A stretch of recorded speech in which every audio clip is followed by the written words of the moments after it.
Why is it that the more you beg for someone's presence, the more they seem to crave your absence? You've tried everything. You've sent the long-winded paragraphs explaining your feelings. You've promised to change, to be better, to fix every flaw they ever pointed out. You thought that by showing them the depth of your devotion, they would realize what they were losing. But instead, they grew colder. They pulled away.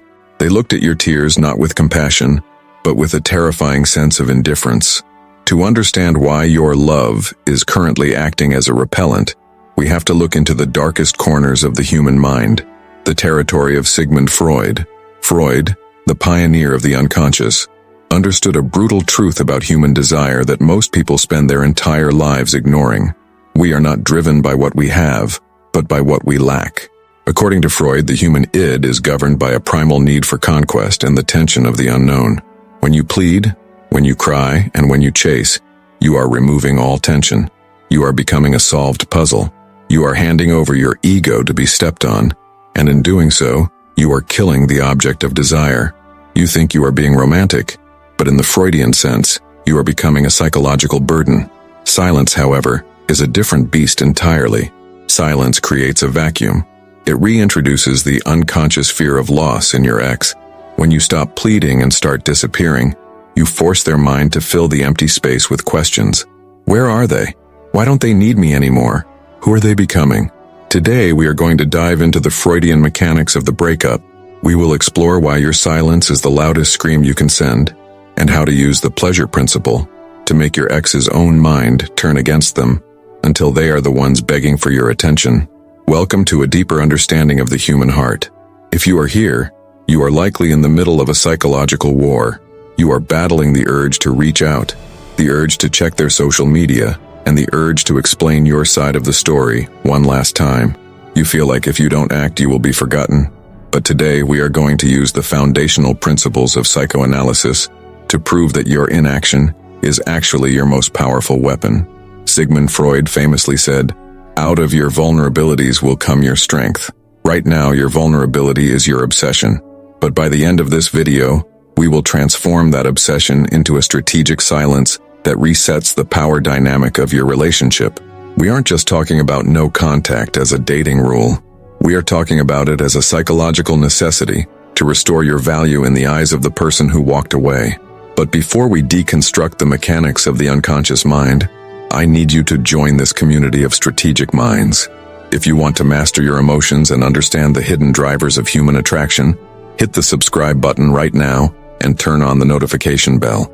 You are not just a subscriber, you are a student of the human soul, and I want to see who is ready to take their power back today. I want you to go down to the comments and type this specific phrase, "Silence is my power." By typing it, you are making a contract with yourself to stop the pleading and start the healing. Look at the comments of others who are doing the same. You are part of a collective that chooses dignity over desperation. In the next few minutes, we will explore the 3 Freudian stages of the breakup: the death of the object, the ego's panic, and the rebirth of desire. Let's look into the mind of your ex. To understand why your ex is running away, we must first understand how they perceive you. In Freudian psychoanalysis, we often talk about the object. In a relationship, your ex doesn't just see you. They see a mental representation of you, an object that their mind has invested with energy, or what Freud called libido. When the relationship was new, this object was mysterious, valuable, and slightly out of reach. It was something they had to win, a prize that required effort to maintain. This effort is the fuel of desire, but something shifted during the breakup. By the time someone decides to end a relationship, they have already begun the process of decathexis, the withdrawal of emotional energy from the object. They have mentally devalued you. And here is where the 90% fail. When the ex pulls away, the rejected partner responds by flooding the ex with more energy, more presence, and more pleading. You become what Freud would call a total object. You are so present, so available, and so desperate that there is no room left for their imagination to work. Freud's pleasure principle suggests that humans are biologically wired to seek pleasure and avoid pain. However, there is a sub-principle at play, the tension of desire. For a human being to feel attraction, there must be tension, a gap between what they want and what they have. When you plead, you destroy the gap. You are essentially telling your ex, "I am here, I will always be here, and you don't have to do anything to keep me. You have removed all the work from their side of the equation. By pleading, you are unintentionally confirming their worst fears, that you are a lower value object. In the unconscious mind of your ex, a person who begs for love is a person who has no other options. You are signaling that your self-ego is broken and that you are looking to them to fix it. This creates an immediate psychological reaction called repulsion. They don't feel sorry for you. They feel suffocated by you. They see your pain not as a sign of love, but as a sign of your inability to regulate your own emotions. To them, your pleading is a form of emotional debt they don't want to pay. Think about Freud's concept of the narcissism of minor differences. Even the smallest things you do right now are being magnified in their mind. If you send a check-in text, they don't see a friendly gesture. They see a boundary violation. If you cry, they don't see a broken heart. They see a manipulative attempt to make them feel guilty. You are currently trapped in a cycle where every move you make to get closer actually pushes them a mile further away. The object that they once loved is effectively dead in their mind, replaced by a version of you that is needy and predictable. Freud would argue that you cannot revive a dead object by shouting at it. You cannot argue a person into feeling desire. Desire is not a choice made by the logical superego. It is a reaction triggered by the primal id, and the id is bored by what it already owns. This is the psychological reality of the solved puzzle. No one wants to spend hours looking at a puzzle that is already put together. The joy is in the assembly. The attraction is in the pursuit. By pleading, you have finished the puzzle for them and handed it to them. They have nothing left to do but put it in the closet and forget about it. To reverse this, you must apply the most difficult Freudian concept, the economic theory of libido. You must withdraw all your energy. You must become a lost object. Freud noted that we only truly appreciate the value of our ego's investments when they are threatened with permanent loss. As long as you are pleading, there is no threat. They know you are there. They know they can have you back whenever they want, which means they don't want you now. Silence is the only way to remystify the object. By disappearing, you stop the flow of cheap energy. You force them to move from the pleasure principle, the relief of being away from your pleading, to the reality principle, the cold fact that you are actually gone. Only when the object is truly absent can the unconscious mind begin to miss it. Silence isn't just not talking. It is the psychological act of reclaiming your own ego energy. It is the act of becoming a mystery again. You must understand that your ex is currently in a state of ego inflation. They feel powerful because they rejected you. Your pleading is the fuel for that inflation. Every time you call, their ego grows bigger and yours grows smaller. When you stop, the fuel stops. When the silence sets in, their ego inflation begins to leak. They start to wonder why the supply of validation has been cut off. This is the only way to trigger the return of the repressed, the phase where the old, good memories of you finally have the space to rise to the surface because they are no longer being buried by the noise of your current desperation. You have to let the old you die in their mind so that a new, mysterious you can be born, and that birth can only happen in the darkness of silence. To truly grasp why silence is more attractive than pleading, we must explore one of Freud's most famous concepts, narcissism. Now, we aren't necessarily talking about a personality disorder. Freud believed that every human being possesses a primary narcissism, a fundamental love for one's own ego. In a breakup, the person who does the breaking up is in a position of narcissistic superiority. They have made a judgment. They have decided that their life will be better, more peaceful, or more exciting without you. When you plead, you are feeding their narcissism. You are a mirror reflecting back to them how powerful, desirable, and right they are. As long as you are there crying and asking for another chance, they feel a sense of security. They think, I am so high value that this person is falling apart without me. This is a massive ego boost for them. Ironically, your suffering makes them feel stronger. This is why pleading never works. It provides them with the very validation they need to feel okay about leaving you. But what happens when the mirror is taken away? What happens when the silence becomes absolute? This is where we trigger the narcissistic wound. When you stop all communication, no texts, no likes, no subtle hints on social media, you stop the flow of narcissistic supply. At first, your ex will feel a sense of relief. Freud called this the pleasure principle in action. They have removed the tension of your pleading. They feel free. They might go out, party, or even date someone new. This is the relief phase. However, if you remain silent, the relief eventually reaches a plateau. Humans are creatures of habit and ego. Their unconscious mind expects you to break. They expect that eventually, your addiction to them will force you to reach out. They are waiting for that notification on their phone to validate that they still have power over you. When that notification never comes, the relief phase shifts into the anxiety phase. Freud's theory of anxiety suggests that it arises when the ego feels a threat from the outside world or the loss of a significant object. Because you have disappeared, you have become a mystery. You are no longer a known object, the needy X. You have become an unknown variable. Their narcissism begins to take a hit. They start to ask themselves, why aren't they chasing me? Did I overestimate my value to them? Did they find someone better? Were they actually the ones who wanted to leave, and I just beat them to it? This is the psychological role reversal. By being silent, you have essentially rejected their rejection. You have signaled that your life is moving forward without their permission. Freud would argue that this creates a wound in their ego. To heal this wound, their mind must re-establish contact with the source of the injury, you. This is the secret behind why they always come back when you finally move on. It's not magic. It's the ego's desperate attempt to reclaim its lost power. They need to check in on you, not necessarily because they love you yet, but because they need to know if they still have the ability to affect you. They send a breadcrumb text like, hey, I saw this and thought of you, or, I hope you're doing well. According to Freud, these are testing behaviors. They are trying to see if the object in you is still there, waiting in the drawer like a discarded toy. If you respond immediately with excitement, the wound is healed, their ego is inflated, and they will likely pull away again.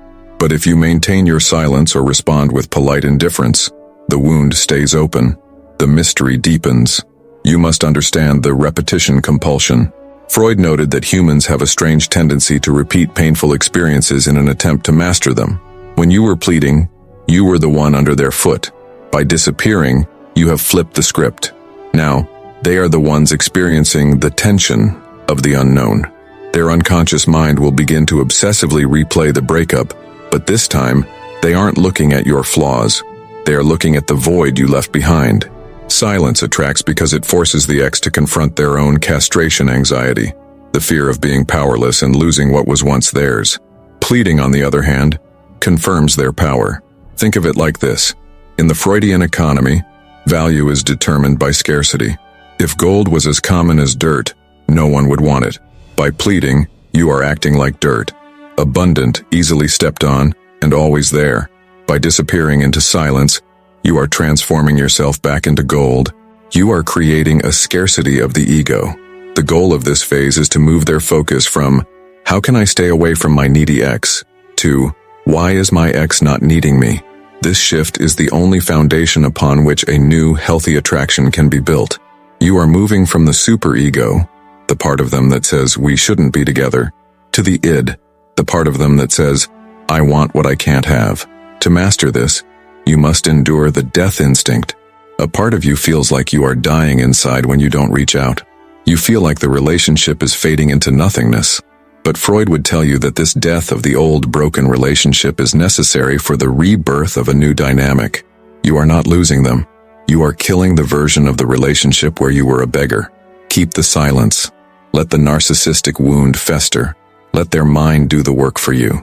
In the vacuum of your absence, their imagination will create a version of you that is far more attractive than the person who was crying on the floor. Silence doesn't just attract, it reconstructs your value from the ground up. We have reached the most profound stage of the Freudian process in a breakup, the moment when your absence begins to rewrite the history of the relationship in your ex's mind. To understand why silence is a magnet, we have to look at Freud's concept of the return of the repressed. Freud argued that the human mind is not a perfect recorder of reality. It is a filter. When a breakup happens, the mind is focused on the bad. The ex has repressed all the good memories, the intimacy, and the attraction in order to justify the pain of leaving. They have convinced themselves that the relationship was a failure. While you are pleading and chasing, you are actively helping them keep those good memories repressed. Your current behavior, the crying, the texts, the desperation, acts as a screen, blocking them from seeing the person they once loved. Every time you call, they think, "See, this is why I left. This person is a mess." But when you vanish into total, cold silence, the screen is removed. There is no new data. There is no new, needy behavior for them to judge. In the absence of a present reality, the mind has no choice but to reach back into the archives of the past. This is when the idealization of the lost object begins. Freud's Mourning and Melancholia explains that when we lose an object of affection, the mind goes through a process of reevaluating that object. When you are silent, you allow the negative emotions associated with the breakup to burn out. Psychologically, anger and annoyance are high-energy emotions that are hard to maintain without new fuel. Without you there to annoy them or make them feel guilty, their anger begins to dissipate. As the anger fades, the repressed memories begin to leak through the cracks. Suddenly they aren't thinking about the fight you had 3 months ago. They are thinking about the way you smelled, the way you laughed at their jokes, or that one weekend where everything felt perfect. Freud called this sublimation, the process where the mind takes raw, painful energy and transforms it into something more ideal. In the silence, you cease to be a human being with flaws, and you begin to become a fantasy. Freud used the pH spelling to describe unconscious imaginations. Because they don't know what you are doing, who you are with, or how you are feeling, their mind is forced to fill the void. And human nature dictates that we tend to fill a void with our deepest fears and our deepest desires. If they see you as a high-value person who has disappeared, they begin to fear that you have outgrown them. This triggers loss anxiety. They start to wonder if the good times were actually better than they realized. They start to worry that they threw away a diamond because they were blinded by dust. This shift only happens in the silence. It is a slow psychological cooking process. You cannot rush it. You cannot remind them of the good times with a text message. A text message is reality, and reality is always less attractive than the fantasy the mind creates in the dark. Furthermore, we must address the power of the uncanny. Freud wrote about the unheimlich, the uncanny, which describes something that is simultaneously familiar and foreign. When you have been a constant in someone's life and you suddenly become a ghost, you become uncanny. You are someone they know deeply, yet they no longer know your current state. This creates a psychological itch that the ex must scratch. This is why silence attracts more than pleading. Pleading is familiar, it is predictable, it is boring. But absolute silence from someone who used to care deeply is foreign and mysterious. It challenges their sense of reality. Their superego told them they were done with you, but their id is now screaming because it feels the loss of a valuable resource. You are triggering the frustration attraction dynamic. When the id is frustrated, when it wants a response and doesn't get one, it intensifies its focus on the object. The more you don't respond, the more valuable you become in their unconscious mind. You are effectively training them to value you again by showing them that your attention is a limited, precious resource, not a cheap commodity that is always available. Freud's economic theory of the mind suggests that we have a limited amount of emotional energy. By being silent, you are forcing your ex to spend their emotional energy on you by wondering about you. Even if they are wondering why they don't miss you, they are still thinking about you. They are investing energy into your mental representation. And as Freud knew, the more energy we invest in a mental object, the more important that object becomes to us. This is how you win the war of the mind. You stop being a person who is chasing a relationship and you become a psychological presence that they cannot escape. You become the ghost that haunts their quiet moments. While they are lying in bed at 2 a.m., it is not your pleading texts they will remember. It is the mystery of your silence that will keep them awake. You must stay the course. You must allow the return of the repressed to complete its work. You must give them the gift of missing you. As Freud would say, the mind needs to feel the lack before it can feel the love. Your silence is not doing nothing. It is the most active, aggressive, and effective thing you can do to dismantle their defenses and make them confront the truth, that life without you is not the paradise they imagined, but a void they are now desperate to fill. The lesson of Sigmund Freud is clear. Love and desire are not logical. They are subterranean, driven by forces we rarely understand in the light of day. When you plead, you are speaking to the superego, the logical, moral part of your ex's mind. But the superego does not feel attraction. Attraction lives in the id, and the id only understands the language of tension, scarcity, and the unknown. By choosing silence over pleading, you are stopping the war against their logic and starting a revolution in their unconscious. You are allowing the relief phase to die and the anxiety phase to be born. You are moving from a solved puzzle to an uncanny mystery. This path requires nerves of steel. You will feel the death instinct, the urge to reach out just to stop the pain. But remember, if you break your silence, you break the spell. You prove that you are still the same dependent object they left. Only by staying in the darkness can you force them to realize that they didn't just lose a partner. They lost a vital piece of their own ego. You are no longer a victim of a breakup. You are now the master of a psychological process. The silence is not a lack of action. It is the most intense action you have ever taken. It is the action of reclaiming your soul from someone who didn't value it. If you are ready to let the return of the repressed do its work, then stay the course. If this deep dive into the Freudian mind helped you find your strength today, hit the subscribe button and join our community of psychological warriors. And for the final time in this video, let the world know you've understood the secret. Go to the comments and type, "Silence is my power." Let them wonder, let them wait, and most importantly, let them miss the person you are becoming in the silence. I'll see you in the next video. Stay strong and stay silent.